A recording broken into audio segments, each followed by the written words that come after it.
Coucou. Le 27 mars 2009, Sandra, qui a 8 ans, part de chez elle aux alentours de 16h pour aller jouer chez une amie. Elle prévoit alors de rentrer aux alentours de 19h, pile poil, pour le dîner. Le problème, c'est qu'elle ne rentrera jamais à la maison. Les recherches donneront lieu à l'une des enquêtes les plus coûteuses de Californie. Son cas va être ultra médiatisé et l'affaire passera en boucle sur toutes les télés américaines jusqu'à sa résolution abominable. Bienvenue pour une nouvelle HVF.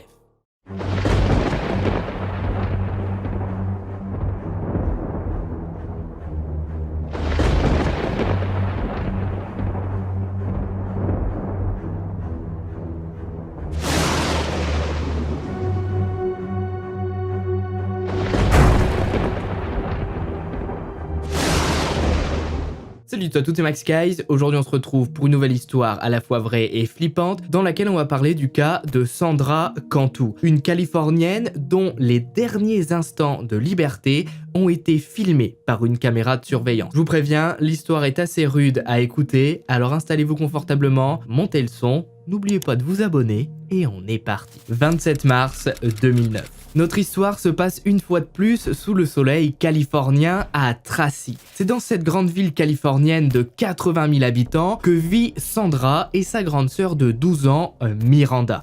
Ils ont pour parents Daniel et Maria, deux personnes sans histoire qui louent un mobil-home dans le parc Orchard Estates au nord de la ville. C'est un complexe privé dans lequel vivent des familles qui n'ont pas forcément les moyens de louer un plus grand logement. Mais c'est pas pour autant qu'ils sont considérés comme pauvres. Le complexe est gardienné, nettoyé, sécurisé et les gens qui ont loué des logements dans le parc y ont pour la plupart laissé de très bons avis que l'on retrouve sur Google. Bon, même si Janine s'est fait voler son vélo. Vous l'aurez compris, Sandra, contrairement à d'autres personnes dans d'autres vidéos, vit dans un très bon environnement. En ce vendredi de mars, Sandra a fini l'école un peu plus tôt et donc elle a été jouer toute l'après-midi chez une amie jusque 16h. Voilà, elle aimait beaucoup se balader dans le parc de mobil-home. Comme je vous le disais, c'était un complexe sécurisé avec seulement quelques rues et elle s'y était faite beaucoup d'amis. Voilà, elle préférait sortir plutôt que de rester seule chez elle. En revenant à 16h, Sandra demande alors à sa mère si elle peut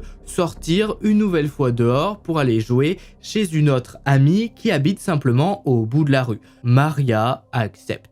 Sandra part alors toute contente. Elle sera filmée par une caméra de surveillance qui se situe en face de son mobil-home. On la voit sauter, bouger les bras dans tous les sens, elle a l'air heureuse et tout va bien dans sa vie. Elle ne se doute pas une seule seconde que ce soir, elle ne rentrera pas à la maison. Ces images que vous voyez vont faire d'ici quelques heures le tour de l'Amérique tout entière. 19h. À cette heure-ci, Maria a préparé le repas et elle s'attend à voir revenir sa fille d'ici quelques minutes. Le problème, c'est que des dizaines de minutes vont défiler. À 19h53, Maria comprend qu'il y a quelque chose d'étrange. Elle trouve ça vraiment bizarre que Sandra ne soit pas rentrée à l'heure. Elle appelle alors chez l'amie de Sandra pour savoir si sa fille est toujours là-bas, mais elle apprend que Sandra, en partant à 16h, n'est jamais arrivée chez son amie. Maria raccroche, sort dehors, se met à appeler sa fille, va toquer chez les voisins, pose des questions, mais personne n'a vu sa petite fille de 8 ans. Immédiatement, Maria retourne chez elle et appelle les secours. L'opérateur au bout du fil prend l'affaire très au sérieux et envoie alors plusieurs équipes sur place. 8 minutes après l'appel, une première équipe arrive sur place. Le parc de mobil-home est fermé. Plus personne n'a le droit d'y entrer ou d'y sortir le temps que les premières recherches débutent. Maria est interrogée, elle donne des photos de sa fille, elle la décrit et une nouvelle fois, une enquête de voisinage est réalisée par les premiers enquêteurs. Le problème, c'est que personne n'a rien vu. À 16h, la plupart des locataires étaient au travail, d'autres étaient en course et d'autres n'étaient même pas à leur fenêtre. Personne dans le parc n'a vu quoi que ce soit. C'est à ce moment-là que la vidéo de la caméra de sécurité va être récupérée. Malheureusement, pour le moment, les enquêteurs n'y voient rien. Sandra semble heureuse et prend la bonne direction. Rapidement ce soir-là, tous les habitants du parc de mobil-home se mobilisent. On fouille les jardins, les abris de jardin, les quelques piscines et les sous-sols. Malheureusement, rien ne sera trouvé. Mais une voisine du nom de Melissa Huckaby va se rendre compte qu'une grande valise lui a été volée dans son jardin. Elle va donc envoyer un SMS à la mère de Sandra et puis voilà, elle prévient juste comme ça, peut-être que ça pourra servir pour la suite. Ce soir-là, les enquêteurs de Tracy, qui sont en alerte maximale, comprennent qu'ils vont avoir besoin d'aide. Pour fouiller une ville de 80 000 habitants, ils vont avoir besoin de moyens colossaux. Le FBI est alors contacté et ils acceptent d'apporter leur aide. Malheureusement, cette nuit-là, Sandra ne rentrera pas à la maison. Le lendemain, le samedi 28 mars, au petit matin, l'opération de recherche est lancée. Et tout le week-end, ça va être une véritable chasse à l'homme qui va se dérouler. Des chiens policiers, le FBI, des policiers à cheval, des véhicules tout-terrain et même un hélicoptère vont tous être déployés pour quadriller la ville et ses alentours. Sandra est une enfant, elle a 8 ans, elle n'a aucune force et aucun moyen de se défendre. Donc son temps est compté. Il faut la retrouver le plus vite possible. Et par chance, les recherches débutent en plein week-end. Donc la plupart des habitants de la ville sont disponibles pour aider. On imprime des affiches que l'on colle partout. Le visage de Sandra est à tous les coins de rue et même sur des voitures. Une cagnotte va même être mise en place par la ville et 22 000 $ seront proposés à celui qui permettra de retrouver Sandra. Au fil des jours, 26 000 $ seront récoltés. Les profilers du FBI, grâce à leur expérience, vont tenter de dresser le portrait de celui qui aurait pu enlever Sandra, puisque pour eux, on a affaire à un enlèvement. Le complexe de Mobile Home est bien trop petit pour que ce soit un accident. On aurait retrouvé Sandra dans la soirée. Ils pensent que celui qui a fait ça habite le parc de Mobile Home, puisque c'est un complexe sécurisé et n'importe quel inconnu qui serait rentré à l'intérieur aurait forcément été remarqué par les voisins.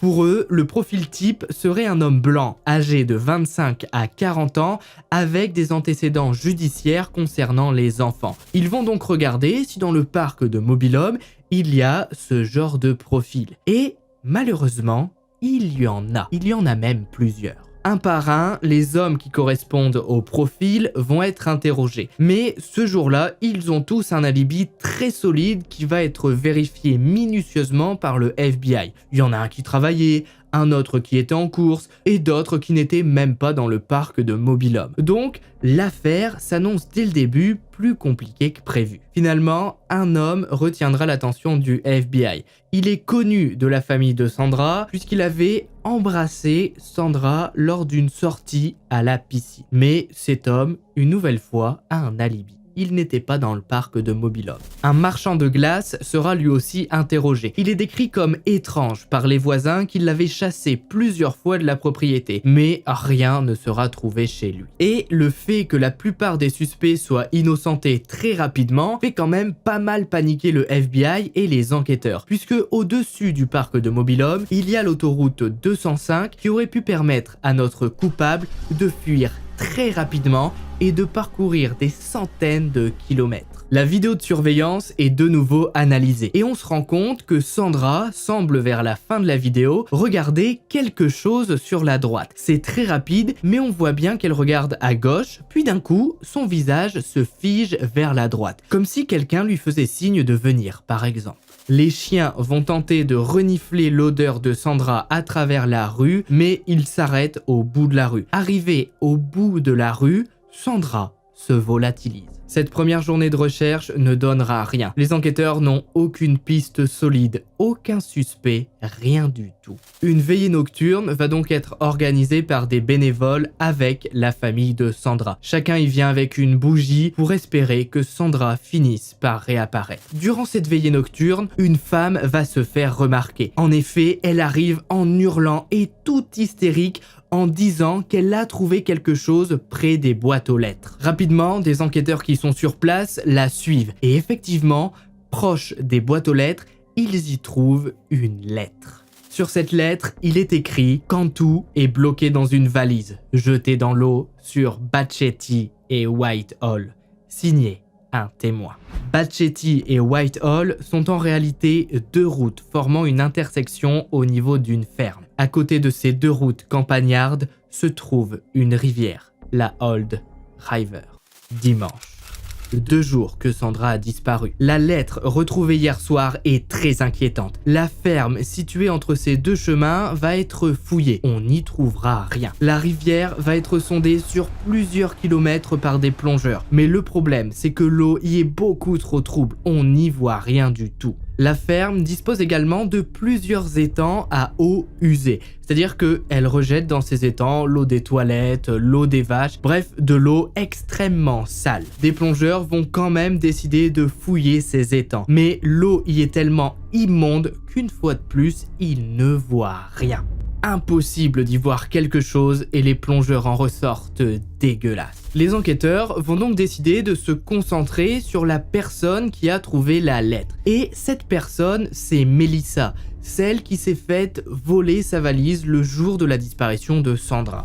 Melissa vit avec sa fille de 5 ans dans un mobil-home situé au bout de la rue. Le grand-père de Melissa est pasteur à l'église du coin et c'est comme ça que par la suite, elle s'est mise à donner des cours le dimanche. Donc c'est une femme normale qui n'entre pas du tout dans le profil type d'une personne qui s'amuse à enlever des enfants. Mais le fait qu'elle se soit faite voler sa valise le jour de la disparition de Sandra et qu'elle trouve elle-même le mot le soir de la veillée, ça va un peu faire douter les enquêteurs. Au moment où Sandra disparaît, Melissa est seule chez elle. Quelques minutes plus tard, elle passe un appel depuis l'église. Elle appelle alors le gestionnaire du parc de mobil-home en lui demandant quelle est la situation. Sa voiture va être fouillée au cas où. Et dans cette voiture, on va retrouver un papier gribouillé. Sous les gribouillages, on aperçoit les mots Batchetti, Whitehall et O. Les mêmes mots qui ont été écrits sur la lettre. Comme si ce bout de papier avait servi de support. Ou comme si Melissa s'était entraînée à modifier son écriture justement sur ce bout de papier avant de le gribouiller. Et à ce moment-là, ça en devient quand même très flippant. Sa chambre va donc être fouillée et à l'intérieur de sa chambre, on va retrouver un petit carnet et ce carnet a la même qualité de papier que la lettre qui a été retrouvée. Des experts en écriture vont donc comparer le style d'écriture de la lettre et le style d'écriture de Melissa. Et en quelques heures, le verdict tombe. Pour eux, c'est Melissa qui a écrit la lettre. Pourtant, elle ne va pas être arrêtée tout de suite. On va lui expliquer qu'on fait juste quelques vérifications, qu'il ne faut pas qu'elle s'inquiète. En fait, les enquêteurs ne peuvent pas l'arrêter tout de suite parce qu'ils n'ont pas de preuves solides. Vous savez, dans ce genre d'enquête très très grave, il faut des preuves concrètes. Le fait que son écriture ressemble à l'écriture retrouvée sur la lettre, ça vaut pas grand chose devant un juge. Melissa coopérera totalement et elle ira même jusqu'à accuser un voisin qui sera innocenté par la suite. Les jours vont passer, Melissa va continuer à être surveillée et le parc de mobil-home qui était avant la disparition de Sandra un endroit joyeux et sympa est devenu un endroit extrêmement calme et extrêmement triste. Il n'y a plus personne dans les rues. Le coupable est peut-être parmi eux. Une semaine plus tard, Sandra n'a toujours pas été retrouvée. Sa mère a réalisé une interview à la télévision. On la voit pleurer, s'arrêtant après chaque phrase. Elle y explique que sa fille était gentille et qu'elle ne serait jamais partie d'elle-même. Elle avait l'habitude d'aller chez des amis. Elle dira face caméra « S'il vous plaît, laissez-la partir. Déposez-la dans un magasin pour qu'elle rentre à la maison. » Mais les jours vont continuer à passer. 11 jours plus tard, un ouvrier de la ferme qui se balade proche des étangs va voir flotter sur l'eau une valise. Il comprend immédiatement et il a suivi le cas de Sandra. Il appelle alors les enquêteurs qui débarquent en seulement quelques minutes. Ces étangs avaient pourtant été fouillés comme je vous l'expliquais, mais l'eau y était tellement trouble que personne n'avait rien vu. La valise sera donc sortie de l'eau et on se rend compte qu'elle a été scellée par des stores de rideaux. Les enquêteurs vont décider de ne pas ouvrir cette valise sur place puisqu'un hélicoptère de la presse tourne juste au-dessus d'eux. Toute l'intervention est filmée et ils ne veulent pas que les parents apprennent qu'on a peut-être retrouvé leur fille dans de telles conditions. Donc la valise est transportée jusque dans les locaux des enquêteurs. Arrivé dans les locaux, la valise est ouverte par un enquêteur.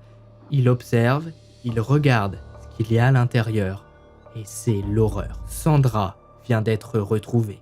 Elle est habillée et elle est décédée.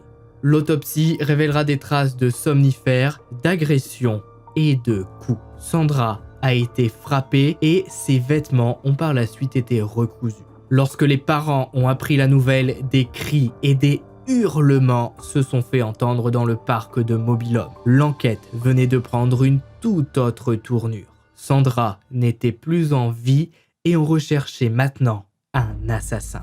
La valise dans laquelle est retrouvée Sandra est celle de Melissa, celle qui lui a apparemment été volée. Les enquêteurs se rendent donc chez elle, mais Melissa n'est pas là et la maison est complètement vide. Ils apprennent alors que Melissa a tenté de mettre fin à ses jours il y a quelques heures. Le passé de Melissa est cette fois-ci fouillé et il s'avère que cette femme en apparence joyeuse et sympa a un côté très sombre. Il y a 2 ans, elle a été jugée pour vol dans un magasin. Quelques années plus tôt, la maison dans laquelle elle vivait avait subi en peu de temps 2 incendies. Elle prenait également des médicaments contre la dépression. Mais même si à ce moment-là, Melissa est suspecte, on fouille son passé et on se dit « mais d'accord, elle est un peu bizarre, elle a sûrement foutu le feu 2 fois à sa maison, elle a l'air en dépression, mais pourquoi elle aurait fait ça? Pourquoi elle aurait inventé le fait qu'on lui ait volé sa valise? Pourquoi elle aurait écrit elle-même cette lettre? Pourquoi s'en prendre à Sandra ? Ça n'a aucun sens. » Les enquêteurs vont apprendre qu'il y a 3 mois, Melissa avait invité une fille du parc chez elle. Cette fille, en rentrant chez ses parents, était somnolente et a fini par faire un malaise. Ses parents l'ont donc emmenée aux urgences et ils se sont rendus compte que quelqu'un avait donné un sédatif à leur fille. À cette époque, Melissa n'a pas du tout été inquiétée. En apprenant que Sandra a été retrouvée dans les étangs, des gens qui habitent au bout de la rue vont venir donner un témoignage très intéressant. Ils disent que en fin d'après-midi, le jour de la disparition de Sandra, ils ont vu une voiture garée à côté des étangs avec la portière ouverte. Ils se sont arrêtés et Melissa a surgi de nulle part, disant que tout allait bien et qu'elle faisait juste une petite pause toilette. Ils n'ont donc pas posé plus de questions que ça et ils sont partis. Grâce à ce témoignage, on sait que ce jour-là, Melissa était près des étangs. Ça commence quand même à faire beaucoup. Qu'est-ce qu'elle aurait été faire proche des étangs? Comme vous le voyez sur la vue Maps, bien autour de ces étangs, il n'y a rien. Il y a une ferme, l'étang et quelques habitations au bout de la rue. Melissa n'avait rien à faire là. L'église dans laquelle Melissa a passé un appel le jour de la disparition de Sandra va être fouillée. On se rend compte que les stores de rideaux ont été arrachés et qu'il manque des stores, des bouts de plastique sur les rideaux. Les mêmes qui ont été retrouvés scellés à la valise. Un rouleau à pâtisserie sera lui aussi retrouvé. Il y a dessus des taches qui vont être analysées. Mais ces analyses vont prendre plusieurs jours. Entre-temps, Melissa sort de l'hôpital. 10 avril 2009. Sa maison est vide, sa fille a été emmenée par ses grands-parents et personne ne se doute qu'elle est suspectée, même si quelques voisins ont bien remarqué que le FBI passait assez souvent visiter la maison. Mais voilà, officiellement, elle n'est toujours pas accusée. Ce jour-là, Melissa va appeler Maria, la mère de Sandra, pour lui dire que si la grande sœur de Sandra veut venir jouer chez elle pour se changer les idées, elle peut. Après quelques minutes au téléphone, Maria accepte et elle envoie donc sa 2e fille chez Melissa. La fille sort dans la rue, mais heureusement, la ligne téléphonique de Melissa était sous surveillance et elle sera alors interpellée avant que la sœur de Sandra n'arrive chez elle. Les enquêteurs auraient très bien pu laisser la sœur de Sandra aller chez Melissa et attendre. Mais ils ont eu peur qu'un nouveau drame se passe. Melissa va officiellement être interrogée. L'homme chargé de l'interrogatoire est l'inspecteur Boer. Ils sont tous les deux dans une pièce, sur une chaise, et rien ne les sépare. L'inspecteur commence à dire à Melissa, écoutez, on trouve ça très étrange que votre valise ait été volée le jour de la disparition de Sandra. Plus de ça, on a clairement retrouvé un bout de papier avec gribouillé les mots que l'on a retrouvés sur la lettre. Mais pendant 5 heures, Melissa va nier en bloc. Pendant 5 heures, elle va dire « je ne suis au courant de rien, je n'ai rien fait, rendez-vous compte, vous m'accusez du plus horrible des crimes. » Mais l'inspecteur ne va pas lâcher et il va alors lui présenter des preuves scientifiques. Sur le rouleau à pâtisserie, on a en réalité retrouvé les empreintes de Melissa. Sur le bout du rouleau, il y a des taches de sang appartenant à Sandra. On lui explique aussi que le jour de la disparition de Sandra, un voisin l'a vue proche des étangs. Donc on est capable de la localiser à ces étangs. Et à ce moment-là, Melissa craque complètement. Elle fond en larmes et répète « C'était un accident ». Elle explique alors que lorsqu'elle a vu Sandra dans la rue, elle l'a appelée pour lui proposer une partie de cache-cache. C'est pour ça que sur la vidéosurveillance, on voit que Sandra tourne la tête et semble appelée par quelqu'un. Melissa explique alors qu'elle s'est mise à compter, mais que finalement, elle n'a jamais réussi à retrouver Sandra et qu'elle a supposé que finalement la fille était partie. En allant à l'église, elle a ensuite chargé sa valise dans laquelle elle met tous ses cours, et puis voilà, elle a préparé l'église pour ses cours du dimanche. Le problème, c'est qu'en ouvrant sa valise, elle s'est rendue compte qu'à l'intérieur, il y avait Sandra asphyxiée. La fille ne respirait plus et Melissa a alors complètement paniqué. Elle a secoué Sandra, l'a frappée, mais elle ne s'est jamais réveillée. Bon, même si l'inspecteur pour le moment ne croit pas du tout à son histoire, puisque tenter de réveiller quelqu'un en lui mettant des coups de rouleau à pâtisserie, c'est pas le meilleur des moyens. Et ça tient pas du tout la route.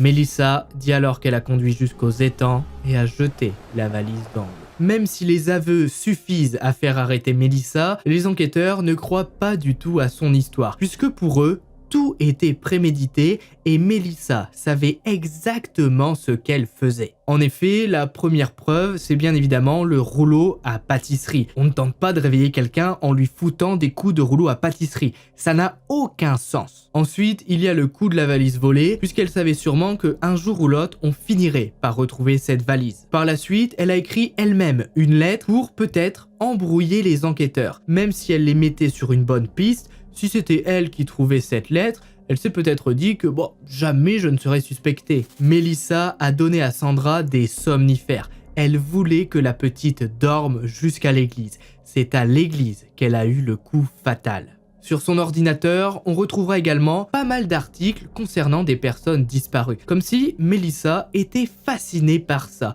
Comme si elle avait tout prévu. Selon les psychologues, Melissa a fait ça parce qu'elle avait un besoin d'attention. Elle avait envie qu'on s'intéresse à elle, elle avait envie d'apparaître à la télé, et voilà, elle avait un peu une curiosité macabre. Et elle s'est dit, tiens, si j'enlève Sandra, si je l'assassine, les gens vont parler de moi. Tout le monde va s'intéresser à moi. Donc il n'y a pas vraiment de raison entre guillemets derrière ce cri. Pour cet acte horrible, Melissa sera condamnée à la prison à vie.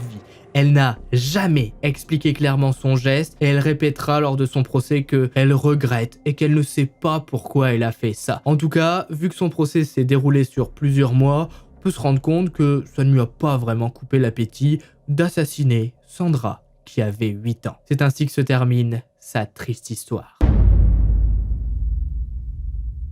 Si vous avez regardé la vidéo jusqu'au bout, mettez prison en commentaire. J'espère que la vidéo vous aura plu. J'ai tourné cette vidéo avec une dent de sagesse qui est en train de pousser et qui est en train de me défoncer. Donc désolé si parfois j'articulais un peu mal, mais voilà, au moins j'ai réussi à tourner la vidéo. Donc n'hésitez pas à mettre un pouce bleu, à vous abonner, ça fait toujours plaisir, à me suivre sur Twitter, Instagram. Et puis voilà, moi je vais aller faire soigner ma dent. J'espère que la vidéo vous aura plu. Et puis, bye!